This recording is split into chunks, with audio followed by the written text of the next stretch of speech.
오늘은 우리가 예수님께서 그 명령하신 성만찬 예식을 거행하는 날입니다. 예수님께서 내가 이 땅에 다시 올 때까지 나의 죽음을 이렇게 기념하라고 말씀을 하셨습니다. 그 약속 가운데 두 가지가 있는데 예수님께서 다시 오실 것이라는 약속입니다. 만약 예수님께서 다시 오시는 재림의 약속이 없으면 우리가 성만찬 예식을 할 의미가 아무것도 없죠. 무엇 때문에 성만찬 예식을 하겠습니까? 이렇게 살다가 죽어버리면 그만인 것을. 그러나 우리에게 영생이 있고 내세가 있고 주님께서 우리를 데리러 다시 오신다는 재림의 언약이 있기 때문에 우리는 오늘도 기쁜 마음으로 성만찬 예식에 임할 수가 있는 것이 아니겠습니까? 얼마나 감사한지 모르겠습니다. 그리고 이 성만찬은 예수님께서 돌아가셔서 우리 죄를 위해서 속하시는 피를 흘리시고 또한 우리에게 매일매일 영적으로 살 수 있는 생명력을, 생명의 떡이 되셔서 우리에게 공급하시고 있다는 사실을 계속 확인해 주시는 것이기 때문에 얼마나 감사한지 모르겠습니다. 여러분, 성경에 마태복음 5장에 팔복이 있죠? 이 팔복, 8가지 복.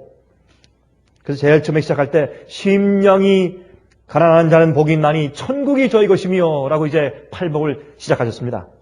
그런데 이 복이 있다, 심령이 가난한 자는 복이 있나니, 온유한 자는 복이 있나니, 의를 위해 핍박을 받는 자는 복이 있나니, 이렇게 복이 있나니 하는 이 복이 있다는 말씀을 말씀하실 때 헬라말로 마카리오리, 그런 단어를 써서 말씀을 하셨습니다. 이것은 예수님께서 직접 하신 말씀이기 때문에 그 말씀을 기억해서 이 마태복음에 기록한 것이 아니겠습니까? 그럼 예수님께서 이 복이 있다라는 단어가 이 헬라 언어 가운데 여러 가지가 있는데 그 중에 특별히 심령이 가난한 자는 복이 있나니 이렇게 팔복을 말씀하실 때 이 복이 있다는 단어 가운데서 왜 마카리올이라는 단어를 사용하셨을까? 왜 하필이면 그 단어를 써서 말씀하셨을까? 우리 그것을 좀 이해해 볼 필요가 있습니다. 그것은 뭐냐면 여러분, 단어가 상징하거나 우리에게 가져다주는 그 내용과 의미가 다 다르지 않습니까? 그래서 여기에 이제 마카리올이라는 그 단어가 우리에게 주는 의미는 뭐냐면 심령이 가난한 자의 행복하며, 그런 뜻이라는 겁니다. 우리가 옛날 그 헬라어를 사용하던 시대에 살아보지 않았으니까 우리가 모르죠. 그러나 학자들이 그 당시에 언어를 풀어서 설명해 주기를 이 마카리오리는 그러한 자들의 행복함이 어떠하냐, 이런 감탄사가 섞여 있는 그런 뜻이라는 겁니다. 행복한 자여, 그런 뜻이라는 겁니다. 여러분, 제가 이 헬라어를 배우고 히브리어를 배울 때 참 제가 그런 생각이 들어갔어요. 이 복잡하고 골치 아픔을 그냥 무엇 때문에 배우는가, 이제 그런 생각을 많이 했었는데, 제가 이 헬라어를 배우면서 느낀 점 가운데 하나가 뭐냐면, 옛날에 하나님께서 이 신약 성경을 기록하실 때 헬라말로 기록하셨고, 처음에 복음을 온 세상에 전파하실 때 세계 공통 언어로 헬라어가 되게 하신 주님의 섭리가 무엇이라는 것을 제가 조금 이해할 수 있겠더라고요. 이 헬라어는 영어보다 어떤 의미를 표현하고 전달하는데 훨씬 더 좋은 글입니다. 지금까지 인류 역사 가운데서 어떤 것을 가장 정확하게 그 의미와 뜻과 정서를 표현하는 데 있어서 옛날에 헬라어만큼 그렇게 좋은 언어가 또 있었겠는가, 그렇게 문학자들이 말을 할 정도입니다. 옛날에 그 알렉산더 대왕이 세상을 정복할 때 그 젊은 왕이 말이죠, 한 3년 반 동안의 세상을 정복했는데 인도의 간지스 강까지 가서 내가 더 이상 정복할 것이 없다고 땅을 치면서 울었다는 그런 실화가 있지 않습니까? 그렇게 할 때 참 이상하게 이 알렉산더 대왕이 가서 정복한 그 땅에는 자기 군대에 어느 정도 한 300명, 400명을 거기에 남겨두고 그 가족까지 남겨두고 아니면 그 지역에 있는 여인들과 결혼하게 해서 가족을 만들어서 헬라 나라의, 그리스 나라의 언어를 거기에 심어두고 그 문화를 심어두고서 또 떠났다는 것입니다. 그렇게 해서 이 헬라 문화가 전 세계에 퍼지게 되었죠. 그래서 이 마카리올이라는 뜻은 참 이러한 자의 행복함이여, 그런 뜻이라는 겁니다. 예수님께서 그 말씀을 하실 때 어떤 의미에서 이 말씀을 하시냐면, 하나님께서 인간을 창조하실 때 행복하게 창조하셨단 말입니다. 근데 그 행복은, 여러분 그 팔복을 가만히 보면 그 속에 물질적인 행복은 들어있지 않습니다. 전부 마음의 행복입니다. 그것만 봐도 우리의 행복은 마음속에 있는 것이지 세상의 눈에 보이는 데 있지 않은 것을 우리가 알 수가 있는 것입니다. 그래서 하나님께서 인간을 창조하실 때 행복한 마음을 가지고 살도록 창조를 하신 것입니다. 기쁨과 화평함이 깃드는 마음을 가지고 살게 하신 겁니다. 그게 행복함입니다. 우리가 이 행복함을 다른 데서 찾으려고 애를 많이 쓰기 때문에 어려움을 겪는 것이지, 사실은 행복함은 아주 간단한 곳에 있는 것을 우리가 이제 아는 것입니다. 그래서 우리가 알지만은 심령이 가난한 것, 마음이 가난하면 행복합니다. 애통하면, 다시 말해서 죄에 대해서 슬퍼하는 마음을 가지면 행복해져요. 참 이상해요. 여러분, 엔돌핀에 대해서 말들을 많이 합니다. 뭐 엔돌핀을 받아야지, 엔돌핀이 나와야지 병이 낫는다. 엔돌핀에 대해서 우리 한국 사람들 엔돌핀에 대해서 유행이에요. 엔돌핀 좋아해요. 여러분 아십니까? 그래서 엔돌핀을 받게 하려고 사람들이 자꾸 즐겁게 하려고 말이죠. 재밌게 하려고 우스운 얘기하고 말이죠. 박장대소하고 춤을 추고 노래 부르고 그렇게 해서 엔돌핀을 얻으려고 합니다. 그런데 성경이 말하기를 애통하면, 우리가 죄에 대해서 슬퍼하면, 회개하면 마음이 즐거워지고 행복해지고 그때 엔돌핀이 나오는 겁니다. 그게 진짜 강력한 엔돌핀이 사실 회개함에 있는 것을 우리가 성경에서 발견해야 합니다. 온유한 자는 행복합니다. 의에 줄이는 자는 행복합니다. 긍휼히 여기는 자는 행복합니다. 마음이 청결한 자는 행복합니다. 화평케 하는 자는 행복합니다. 의를 위하여 핍박을 받는 자는 행복합니다. 이 속에 어디 우리 눈에 보이는 세상과 물질이 어디 있습니까? 다 마음이지.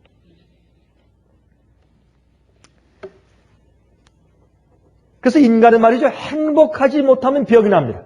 마음에 행복이 없으면 병이 나요. 마음에 병이 나고 스트레스가 생기고 그 다음에 이제 몸에 병이 나는 것입니다. 여러분, 이 스트레스가 요즘에 현대인들의 암에 걸리는 이유 가운데 가장 큰 것이라죠. 잘못 먹는 것보다 스트레스가 암에 걸리는 이 발병 요인 가운데 제일 높다는 것입니다. 사람은 원래 에덴 동산에 있었을 때 완전하게 행복했습니다. 우리 인간들은 완전하게 행복했었습니다. 그런데 그 죄가 들어옴으로 그 행복이 깨어진 것입니다. 어디에서요? 마음속에서. 이 마음의 생각 구조가 타락하게 됐습니다. 이기적이고 교만하고 더럽혀졌습니다. 그러니까 행복이 깨어진 것입니다. 그런데 이 행복을 우리가 찾기 위해서 사람들에게서 그 행복을 찾아내려고 하고, 물질에서 찾아내려고 하고, 내가 무엇을 꾸민 공로에서 얻으려고 하기 때문에 불행이 거듭되고 더 가증되었으며, 또 이 땅에 황폐함과 타락이 급하게 들어온 것입니다. 이 세상의 물질 세계는 행복을 주지 못하는 것을 제가 더 이상 말할 필요가 없습니다. 우리가 다 아는 얘기니까 더 이상 잔소리입니다. 자, 이제 그만 얘기하죠. 그래서 죽음과 슬픔과 고통은 그 사실을 가르쳐 주기 위해서 존재합니다. 그래서 우리가 아무리 가져보아도 행복하지 못합니다. 아무리 올라가도 행복하지 못합니다. 아무리 빨리 달려봐도 이웃과의 교통은 없습니다. 아무리 성취해봐도 만족감이 없습니다. 그래서 행복하지 못하는 사회에 우리가 지금 살고 있는 것입니다. 그러므로 타락한 인간들을 그 하나님의 왕국의 참된 행복함으로 회복시키시기 위해서 가르쳐 주신 것이 팔복입니다. 제가 오늘 팔복에 대해서 말씀드리는 건 아니지만, 우리가 이런 각도에서 가만히 생각해 보니까 이 팔복에 대한 말씀을 가만히 명상해 보니까 사실 우리가 행복해질 수 있게 가르쳐 주신 교훈이더라고요. 제가 보니까 하나님께서 원래 인간을 에덴 동산에서 행복할 수 있도록 만들어 주셨는데 우리 인간이 불행하게 되었어요. 그래서 지금 예수님께서 갈릴리 바닷가에서 예수님께서 처음으로 인간이 되신 다음에 처음으로 당신의 공생의 사업을 시작하시면서 처음으로 이제 은혜 왕국의 왕국을 선포하신 겁니다. 여러분, 침례 요한이 뭐라 그랬습니까? 회개하라, 천국이 가까웠다. 예수님도 뭐라, 예수님도 회개하라, 천국이 가까웠다. 그것이 예수님과 침례 요한의 기별이었습니다. 그게 무슨 천국입니까? 여러분, 영광의 천국의 도래는 예수께서 오실 때 오는 것입니다. 이건 무슨 천국이에요? 은혜의 왕국이에요, 은혜의 왕국. 예수께서 오실 때 이 땅이 불로 멸망하고 새 하늘과 새 땅으로 변합니다. 그게 진짜 하나님의 영광의 왕국입니다. 그러나 예수께서 오셨을 때 인간의 마음속에 하나님의 왕국이 회복되는 것입니다. 그게 은혜의 왕국이에요. 그 은혜의 왕국의 시작을 주님께서 선포하시면서 무엇을? 하늘의 법칙을 선포하신 것이 팔복이에요. 그게 팔복입니다. 이러한 자는 하늘에 속한 자야. 이러한 자는 하늘에 속한 자야. 이러한 자는 하늘에 속한 자야. 그 말을 다시 말해서 이러한 자는 행복한 자야. 이러한 자가 행복한 자야. 그 말씀하시는데 마음속에 있는 참된 행복을 말씀하시는 겁니다. 다시 말해서 마음이 바뀌어야 행복합니다. 행복은 마음속에 있습니다. 다른 사람들이나 물건, 환경들을 원망하지 말아야 할 것은 불행은 마음속에 있기에 그렇습니다. 여러분, 마음에 의심이 생기거나 불평, 불만이 생기면 여러분은 행복하지 못합니다. 해보십시오. 때는가. 우리가 완전히 행복하려면 완전히 만족이 있어야 합니다. 근데 참 여러분, 성경을 말하기를 범사에 감사하라. 범사에 감사할 수 있게 되면 완전히 행복해집니다. 근데 이게 힘들어요. 힘든데 이건 뭘로 가능하냐면 마음이 바뀐 다음에 전적인 굴복이 있으면 가능합니다. 하나님께서는 가능치 않은 것을 우리에게 요구하신 적이 없습니다. 그래서 사실 말이죠. 우리가 난 타고날 때부터 나는 아주 세심한 사람이고 타고날 때부터 무엇인가 따져봐야 되고 그거 좋습니다. 여러분, 옛날에 요한 웨슬레도 그랬어요. 요한 웨슬레 설교가 그랬습니다. 그러니까 요한 웨슬레 설교가 아주 자상하고 힘이 있고 말씀이 은혜가 있어요. 그러나 요한 웨슬레는 그 자상한 마음씨를 예수님께 늘 굴복했기 때문에 가능한 것입니다. 우리가 무슨 성격을 가지고 태어났든지 상관이 없어요. 우리는 우리 마음 가운데 만족을 발견합니다. 예수님 안에 있기 때문에 만족하는 것이죠. 내 앞에 깜깜하게 보여도 주님께서 내게 제일 좋은 곳으로 앞으로 주실 것을 알기 때문에 깜깜함 속에서 저쪽 미래를 보기 때문에 만족하는 것이지. 믿음으로 만족하는 것이죠. 그걸 우리가 배워야 합니다. 그게 행복함입니다. 그래서 예수께서 당신의 은혜의 왕국의 시작을 선포하시면서 그 왕국의 법인 팔복을 선포하십니다. 그래서 그 나라의 백성이 되어야 행복한 것입니다. 그 나라의 백성이 되어야. 여러분, 제가 마태복음 7장 13절과 14절 읽습니다. 이렇게 말씀되어 있어요. 좁은 문으로 들어가라. 멸망으로 인도하는 문은 크고 그 길이 넓어 그리로 들어가는 자가 많고 생명으로 인도하는 문은 좁고 길이 협착하여 찾는 이가 적음이니라. 다시 말해서 대중들이 많이 가는 큰 길로 가면 편한 것 같아도 불행한 길이요. 멸망의 길이요. 그러나 좁은 길은 협착해서 찾는 이가 적지만 행복한 길입니다. 그걸 지금 말씀하신 겁니다. 자, 빌립보 4장 7절 다 펴십시오. 빌립보 4장 7절 펴서보십시오. 빌립보서 4장 7절을 보시면 다음과 같이 말씀되어 있습니다.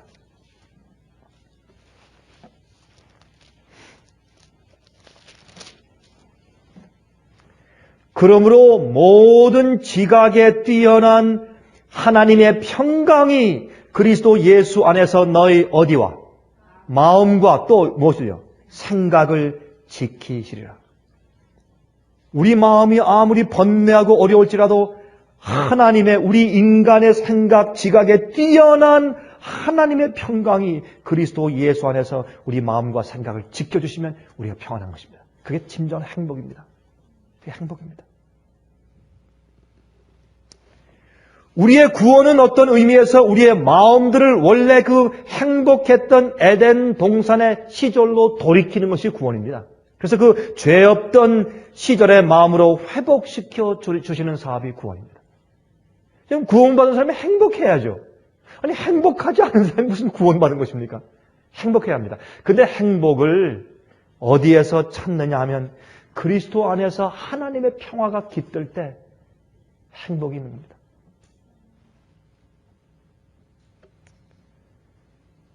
여섯 번째 복인 마음이 청결한 자. 마태복음 5장 8절에 6번째 복이 있습니다. 마음이 청결한 자는 복이 있나니 저희가 하나님을 볼 것이며. 다시 말해서 마음을 정결하게 씻어서 깨끗하게 한 자가 하나님을 만난다. 그런 뜻 아니겠습니까? 여러분 잘 아시는 얘기를 제가 다시 반복해 볼까요? 한 번은 옛날 루마니아가 공산주의 치하에 있었을 때, 그때 중학교 이제 반에서 말이죠. 그 선생님이 이렇게 말을 했대요. 여러분 학생들이시여, 소련에 있는 우리 우주선을 타고 가는 우주인 동무 한 사람이 인공위성을 타고 지구를 높이 올라가서 계속 몇 바퀴 아무리 돌아봐도, 아무리 창밖으로 봐도 하나님이 없다고 합니다.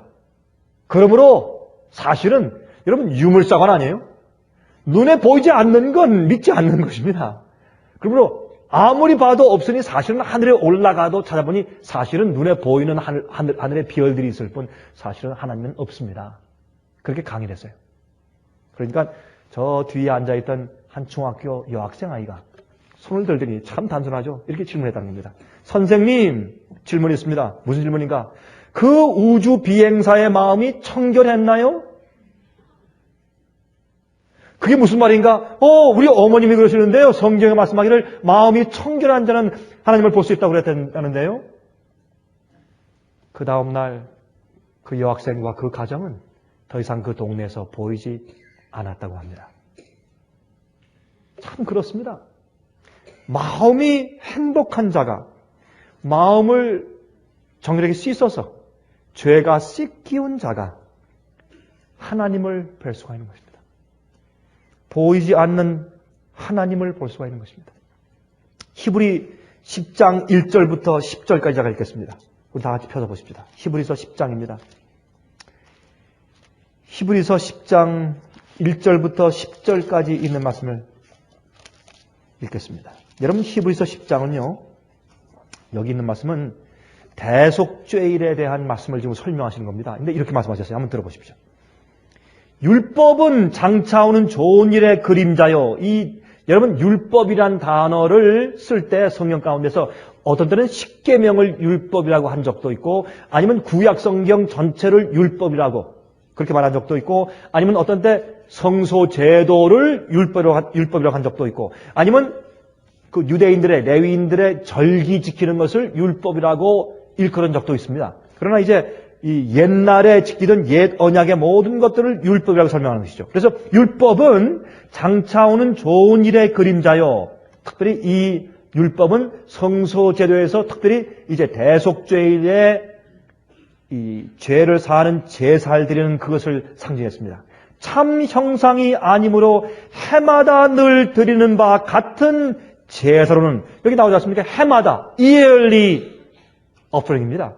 매일 드리는 제사는 대속죄일 제사가 아니죠. 여기는 해마다 늘 드리는 바 같은 제사로는 이것은 1년에 한 번씩 대속죄일 날 모든 매일매일 죄를 용서받고 또 회개한 경험을 했지만은 그 양을 잡은 매일 드린 양을 잡은 피가 성소 안에 매일매일 쌓여서 피가 뿌려져 있을 때 대속죄일 날 대제사장이 지성소에 들어가서 하나님의 쉐키나 영광 앞에서 그 모든 죄를 속하고 도말하는 마지막 죄의 정결의 의식이 있는 것입니다.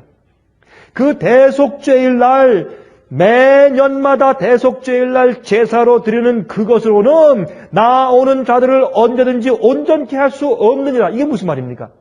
의식 자체, 양을 잡는 의식 자체, 특별히 대속죄일 날 숫소가지를 잡고 수양을 잡아서 모든 이스라엘 백성들의 죄를 속하고 1년 내내 쌓여진 죄를 속해서 도말해서 지워서 없애는 그 대속죄의 의식을 드리는 그 자체가 사람들을 온전케 할 수 없다는 것입니다. 우리의 예배와 우리의 주님께 바치는 우리의 생활에 우리의 의식 자체는 주님께서 우리를 온전케 하는 것이 없다는 것입니다. 그 의식은 우리를 온전케 하시는 주님의 역사에 대한 상징이기 때문에 그렇게 말씀하는 겁니다. 자, 2절.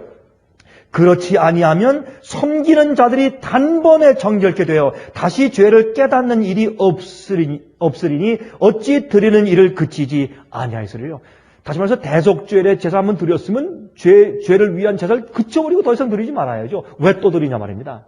그것은 하나의 의식에 불과한 것이었단 말입니다. 그 의식에 무엇을? 마음을 같이 합쳐서 드려야 합니다. 우리가 찬미할 때 그 찬미와 함께 내 마음이 올라가야 합니다. 기도할 때 내 마음으로 기도해야 된단 말이에요. 마음으로. 마음의 정결. 3절. 그러나 이 제사들은 해마다 죄를 생각하게 하는 것이 있나니 이는 황소와 염소의 피가 능히 죄를 없이 하지 못합니다. 그것은 하나의 제사요 의식이란 말입니다. 5절. 그러므로 세상에 임하실 때 가라사대 하나님이 제사와 예물을 원치 아니하시고 오직 나를 위하여 한 몸을 예비하셨도다.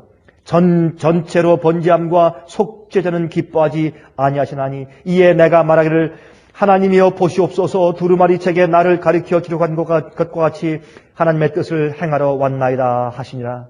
이건 예수님께서 이 땅에 그 성소에서 제사가 상징하는 그 제사 제물 자체가 오셔서 이 땅에 성육신 하신 것을 말씀하신 것이죠. 이에 내가 말하기를 하나님이여 보시옵소서 두루마리 책에 나를 가리켜 기록한 것과 같이 하나님의 뜻을 행하러 왔나이다 하시니라.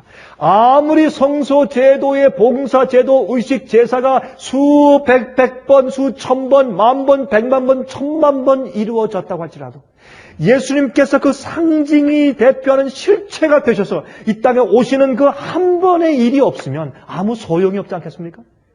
우리가 매일 교회 와서 아무리 찬송을 부르고 헌금을 바치고 기도한다고 할지라도 하고 예배드린다고 할지라도 우리 마음이 거기에 한 번 합쳐서 진정으로 주 앞에 올라가지 않으면 우리의 예배는 헛것이 아니겠습니까? 그러니까 그것을 말하고 있는 것입니다. 지금 8절 위에 말씀하시기를 제사와 예물과 전체로 번제함과 속죄제는 원치도 아니하고 기뻐하지도 아니하신다 하셨고 이는 다 율법을 따라 드리는 것이라. 그 후에 말씀하시기를 보시옵소서 내가 하나님의 뜻을 행하러 왔나이다 하셨으니 그 첫 것을 패하시면 둘째 것을 세우려 하심이냐. 그러므로 주님께서 당신 자신이 온 마음으로 하나님의 아버지의 뜻을 행하기 위해서 오신 그것이 지금까지 그렇게 수백만 번 해온 그 의식 자체를 없애버리는 것입니다. 그래서 하나님께서는 우리 마음의 상한 심령의 제사를 원하신단 말입니다. 상한 심령의 마음의 제사를 한 번을. 10절 이 뜻을 쫓아 예수 그리스도의 몸을 단번에 들이심으로 말미암아 우리가 거룩함을 얻었나니. 그렇게 말씀하십니다. 이것이 새 언약입니다. 자, 이제 9장을 보실까요? 히브리서 9장을 좀 가서 보십시오. 히브리서 9장 11절부터 15절을 읽겠습니다. 이렇게 말씀되어 있습니다. 히브리서 9장 11절부터 15절. 그리스도께서 장래 좋은 일에 대제사장이 의로오사 손으로 짓지 아니한 곧 이 창조에 속하지 아니한 더 크고 온전한 장막으로 말미암아 염소와 송아지의 피로 아니하시고 오직 자기 피로 영원한 속죄를 이루사 단번에 성소에 들어가셨느니라. 염소와 황소의 피와 및 암송아지의 죄로 부정한 자에게 뿌려 그 육체를 정결케 하여 거룩케 하거든. 여러분 잘 생각해 보십시오. 이 말은 무슨 말입니까? 지금 이 성소에서 양 잡아, 염소 잡아, 소를 잡아 제사 드린 그것으로도 백성들이 정결케 되었거든. 하물며 14절부터 하물며 영원하신 성령으로 말미암아 흠없는 자기를 하나님께 드린 그리스도의 피가 어찌 너희 양심으로 죽은 행실에서 깨끗하게 하고 살아계신 하나님을 섬기게 못하겠느냐. 만약에 우리가 예배하고 주님께 나아가서 우리 마음을 드리는 그 일, 그게 제사거든요.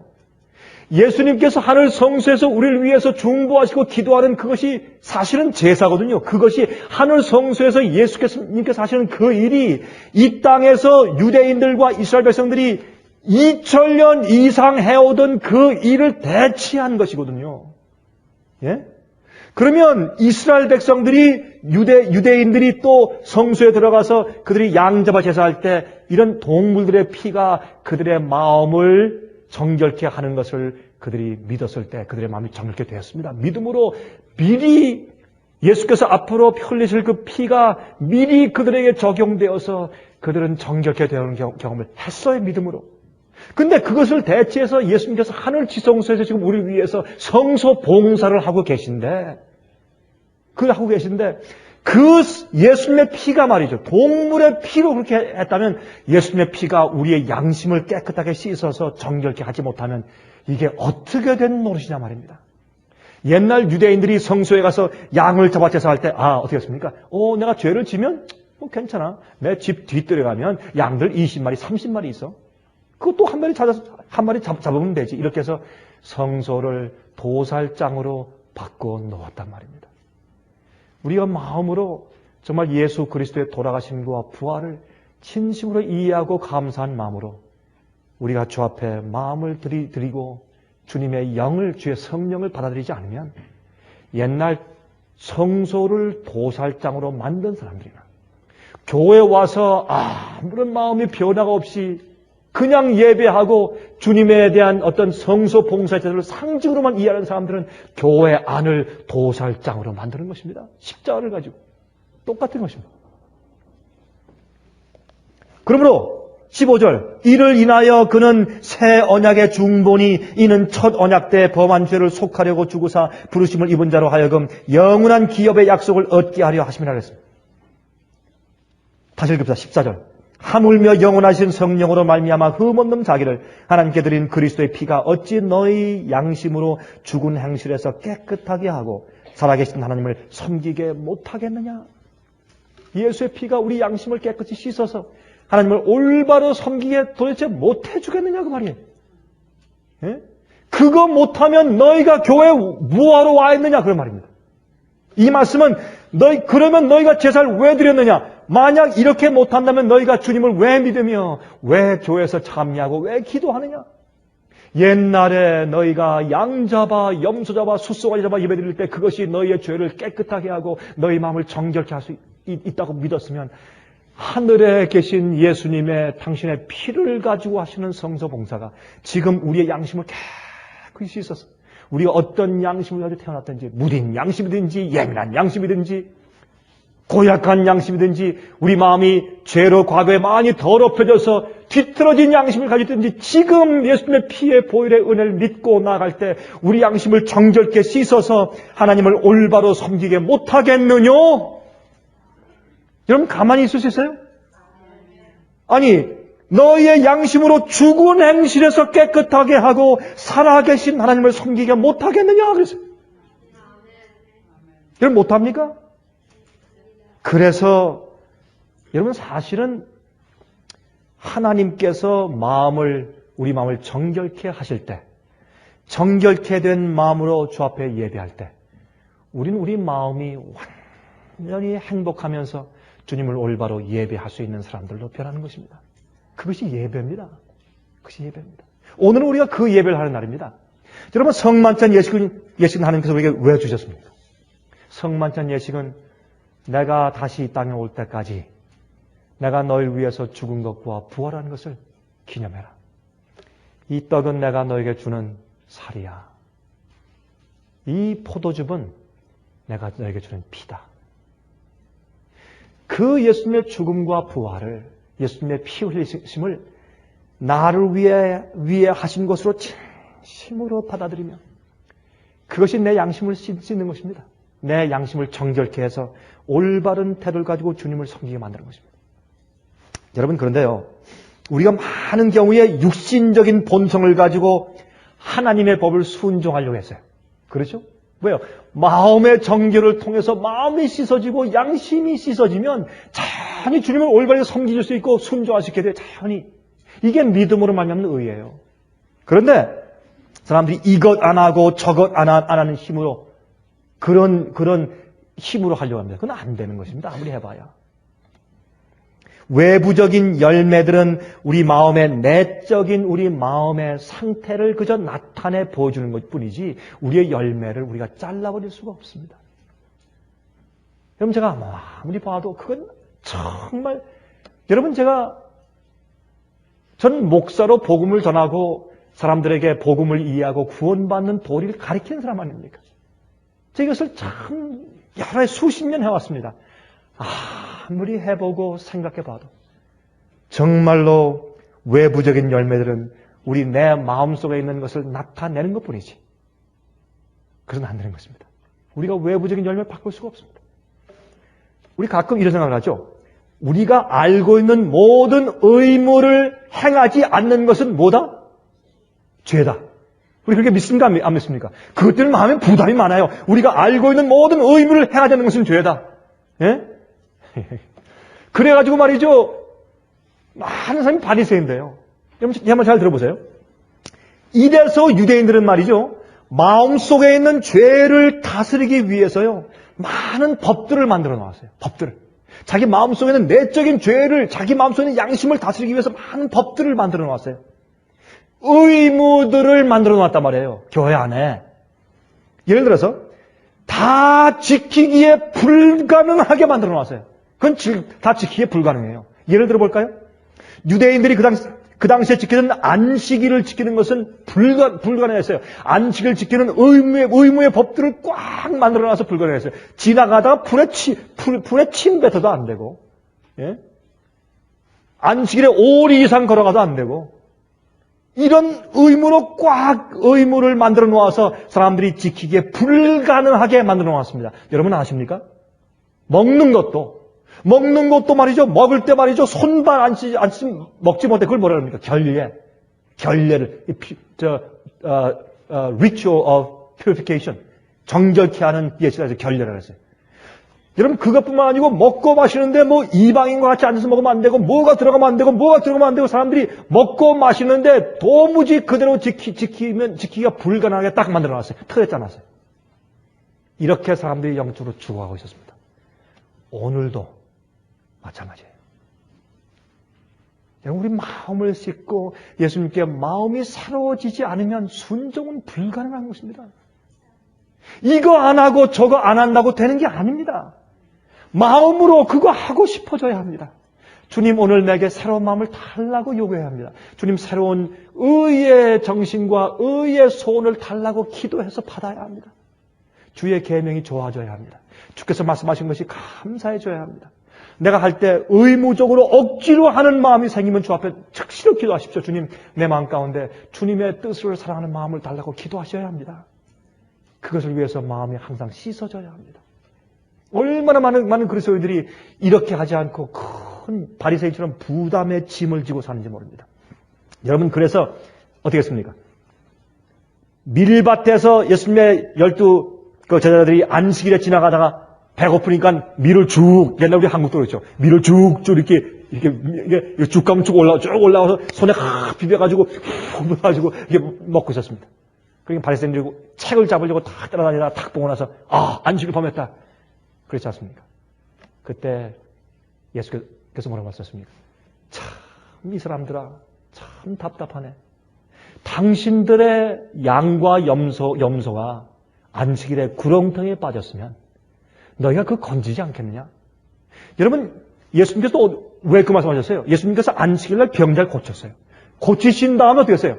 38년 안진병을 고치신 다음에 일어나서 어떻게 해요? 일어나서 내가 누워있던 침상을 가지고 걸어가라. 이건 뭐예요? 안식을 범하는 거예요. 그 당시에 그들의 법에 의하면 그들이 안식을 범하게 하고 안식이 범하게 하는 것을 가르치고 명령했다. 그렇게 고소했을 때 예수께서 이 사람들아, 참 답답한 사람들아, 너희는 염소가 빠져도 안식을 다 건지면서 병으로 38년 동안 고난당한 죄인을 내가 건졌는데 그것이 안식을 범하는 것이냐? 이 사람들아. 이렇게 통탄하셨어요. 지금 많은 그리스도인들이 그렇게 살아요. 여러분, 성만찬 예식은 우리 마음을 씻는 예식입니다. 그래서 어떤 의미에서 그들의 율법주의적인 신앙 태도를 깨트리시기 위해서 예수님은 그 당시의 법규를 깨트리셨어요. 하나님의 계명을 깨트리신 거 아니에요. 계명을 지키기에 불가능하게 만들어 놓은 인간적인 의무들을 잔뜩 만들어 놓은 것을 예수님께서 그걸 깨뜨려 버렸어요. 그들은 건강 법칙을 율법주의로 만들어서 사람들을 의무감에 묶어 놓아서 하나님을 보지 못하게 해놨기 때문에 예수님께서는 세리들과 창기들과 함께 식사하시면서 그들의 결례의식이나 그들의 모든 이제 의무적인 그런 잘못된 법들을 깨뜨리셨어요. 그게 예수께서 하신 것이에요. 하나님께서 말이죠. 받으시는 제사는 또 예배는 마음의 제사인 것을 그들이 오해했기 때문에 그렇습니다. 사마리아 여인에게 뭐라고 말씀했습니까? 앞으로 신령과 진정으로 예배할 때가 온다. 예배할 때가 온다. 예수를 믿는 참된 기독교회를 제외하고 오늘날 세상에 있는 모든 종교들은 자기 개선의 종교들입니다. Self-improvement religion. 그렇게 말을 하죠. 자기 개선. 내가 이건 안 하고 저거 안 해서 이렇게 자기가 점점 나아지고 언젠간 온전하게 점점 이르러간다. 그게 모든 종교 가운데 있어요. 여러분, 성경의 가르침과 예수님을 믿는 종교는 기독교는 그런 것이 아닙니다. 여러분, 서서히 죄를 하나씩 해결해 나가서 언젠간 된다 이것이 아닙니다. 죄는 단번에 회개하고 죄는 단번에 버리는 것입니다. 죄는 마음속에서 한 번에 씻어버리는 것입니다. 그게 우리가 믿는 종교입니다. 그게 기독교입니다. 여러분, 우리 마음속에 말이죠. 내가 이런 죄는 지금 버리고 이런 죄는 내일 버리겠다. 그거 아닙니다. 그거 아닙니다. 어떤 목사님이 그렇게 얘기하는 걸 제가 설교를 들었습니다. 여러분, 우리가 하루의 죄를 한 가지씩만 포기합시다. 한 가지씩만. 그러면 1년 가면 365개 해결되지 않습니까? 나중에 그 다음에 그럼 약 700 몇 개 또 이렇게 하면 언젠가 우리가 죄가 없는 생활 할 수 있지 않겠습니까? 이런 이상한 얘기를 하는 걸 제가 들었어요. 그거는 불교의 길입니다. 예수께 나아갈 때 여러분 주님께서는요. 나누어진 마음을 받지 않으십니다. 마음이 나누어진 마음을 받을 수가 없습니다. 예수께 우리의 온전한 마음을 주 앞에 드려야 합니다. 그리고 죄는 그 당시에 내가 가지고 있는 모든 죄를 주 앞에 포기하고 드려야 합니다. 그때 주님께서는 우리를 모든 죄에서 정결케 씻는 것입니다. 그게 죄의 정결 사업입니다. 여러분, 그렇게 해서 마음이 변화될 때 자연히 성령께서 내 속에 들어오셔서 예수님께서 내 속에 왕이 되시고 주인 되실 때 자연히 주님께서 가지고 계신 마음의 의의 소원이 내 마음속에서 내 충동이 되어서 예수 그리스도의 생애를 내가 살고 싶어서 사라져 가는 것이 의의 생활이에요. 여러분 아닙니까? 그래서 사실은 우리 마음의 제사입니다. 마음의 제사입니다. 그렇게 하기 위해서 우리가 마음을 드리는 것입니다. 죄는 점차적으로 포기하는 것이 아닙니다. 단번에 드리는 것입니다. 그런데 이 죄의 문제를 마음속에서 다스리기 위해 사람들이 의식들을 많이 만들어 놓았습니다. 여러분 참 흥미있죠? 오늘 우리가 하는 이 의식도 하나의 의식입니다. 그러나 성경이 말씀하시는 것은 이 의식 속에 우리 마음을 같이 하나로 합치면 다시 말해서 우리가 정결해지고 피로 씻은 우리 마음을 이 의식과 하나로 합쳐버리면 그 의식이 실제가 되는 것입니다. 옛날에 양을 잡고 염소 잡고 수송아지 잡은 사람들이 앞으로 올 메시아를 믿는 믿음으로 양을 잡고 눈물을 흘리면 그 피가 예수께서 흘리신 피처럼 인정되고 간주되어서 그들의 죄를 사했습니다. 마찬가지로 오늘 우리가 예수님의 살을 상징하는 떡을 받으면 우리 정결하게 된 마음으로 그것을 받으면 예수님의 생애를 내 생활 가운데 받아들인다는 우리 마음의 진정한 마음 때문에 정말 성령으로 예수의 생애가 우리 마음 가운데 나누어지는 것입니다. 여러분 우리의 구원은 칭이라고 하는 것은 무엇입니까? 의롭게 칭해주는 것이죠. 성화는 무엇입니까? 매일매일 하나님께서 예수 그리스도의 의롭게 살 수 있는 성령의 그 은혜와 품성을 내게 매일 나누어 주는 것입니다. 그게 성화입니다. 성화는 내가 내 힘으로 이것 안 하고 저거 안 하는 의무를 이해하는 것이 아니라 주의 뜻대로 살기를 즐거워하는 마음으로 예수 그리스도의 성령으로 주님의 성품을 매일 내 마음 가운데 나누어 가지는 생애가 성화입니다. 우리 그렇게 이해할 때 성만찬 예식은 성화를 상징하기에 얼마나 합당합니까? 예? 그래서 예수님의 몸을 생애를 받아들이고 그 다음에 예수님의 피가 우리 마음을 정결케 하는 실제 경험 가운데 들어가는 것입니다. 우리 한 절만 읽고 우리 예식에 들어가도록 하십니다. 고린도전서 11장 27절 보십시오. 고린도전서 11장 27절 읽겠습니다.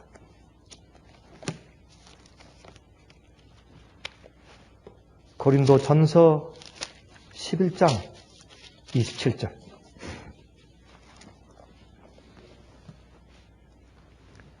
그러므로 누구든지 주의 떡이나 잔을 합당치 않게 먹고 마시는 자는 주의 몸과 피를 범하는 죄가 있느니라.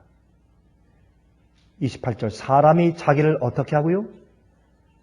살피고 그 후에야 이 떡을 먹고 이 잔을 마실지니. 여러분, 이 시간에 참 우리가 우리 마음 가운데 어떤 것이 주님의 품성과 주님의 뜻과 마음을, 주님의 생애를 내 마음 가운데 전적으로 받아들이게 하는데 막는 것이 있는가 살펴보도록 하십니다. 이것이 대속죄일입니다. 대속죄일날 다 성소 주위에 모여서 사람들이 자기를 살폈습니다. 자기를 괴롭게 하며. 그런 마음으로 우리가 합당치 않게 주의 떡과 피를 마시는 일이 없도록 하시기를 바랍니다. 여러분, 지금 잠깐 우리 기도한 다음에 여러분들 이제 흩어지셔서 우리가 겸손 예식과 함께 성만찬 예식을 우리 거행 들어가겠습니다. 우리 잠깐 고개 숙이고 기도하십시다.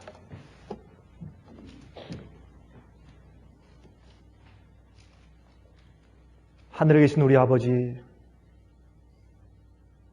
우리가 오늘 아침에는 진실로 우리 마음을 펴서 주의 성령께서 우리 마음 가운데 깨닫게 하시고 가르쳐 주실 것을 우리가 간절히 탄원합니다.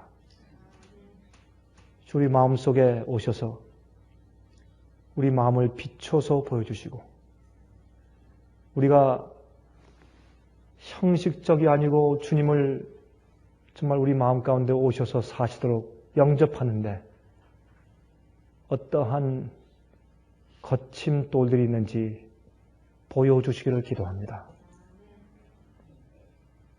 성령 이외에는 우리가 하나님의 마음을 알 수 없다고 말씀하셨습니다. 마찬가지로 우리가 우리의 마음속을 우리가 잘 알지 못합니다. 주의 영께서 우리 마음속 깊이 있는 것들을 드러내 주셔서 진실로 통회하는 심령을 넣어주시기를 간절하게 기도합니다. 그래서 우리가 이제 주의 잔을 마시고 주의 떡을 먹는 이 예식에, 거룩한 예식에 참여할 수 있는 마음을 준비시켜 주시길 기도합니다. 우리에게 겸손한 마음들을 허락하셔서 우리가 서로서에게 낮춰서 서로 섬기고 서로 봉사하는 종의 의미가 무엇인지를 가르쳐 주시옵소서. 우리가 이런 예식을 형식적으로 한 적이 참 많이 있습니다. 오늘 이 예식이 우리 마음속에 들어와서 실제가 되게 해 주시옵소서. 주여, 저의 양심은 많은 경우에 삐뚤어져 있으며 또한 어떤 땐 예모가 없고 어떤 땐 너무 예민하고 어떤 땐 우리가 참 잘못 배양한 양심 때문에 주 앞에 온전한 순전한 제사를 드릴 수 없는 것들을 보면서 탄식할 때가 종종 있습니다. 주님이시 오늘 우리 양심들이 예수 그리스도의 피로 정말 정결히 씻은 바 될 수 있는 기회를 주시고 그렇게 하기 위하여 우리가 서로 낮추는 예식을 통해서 우리 이곳에 있는 모든 교우들의 각자 심령이 준비되게 해 주시옵소서. 살아계신 예수 그리스도의 거룩하신 이름을 의지하여서 간절하게 기도하옵나이다. 아멘.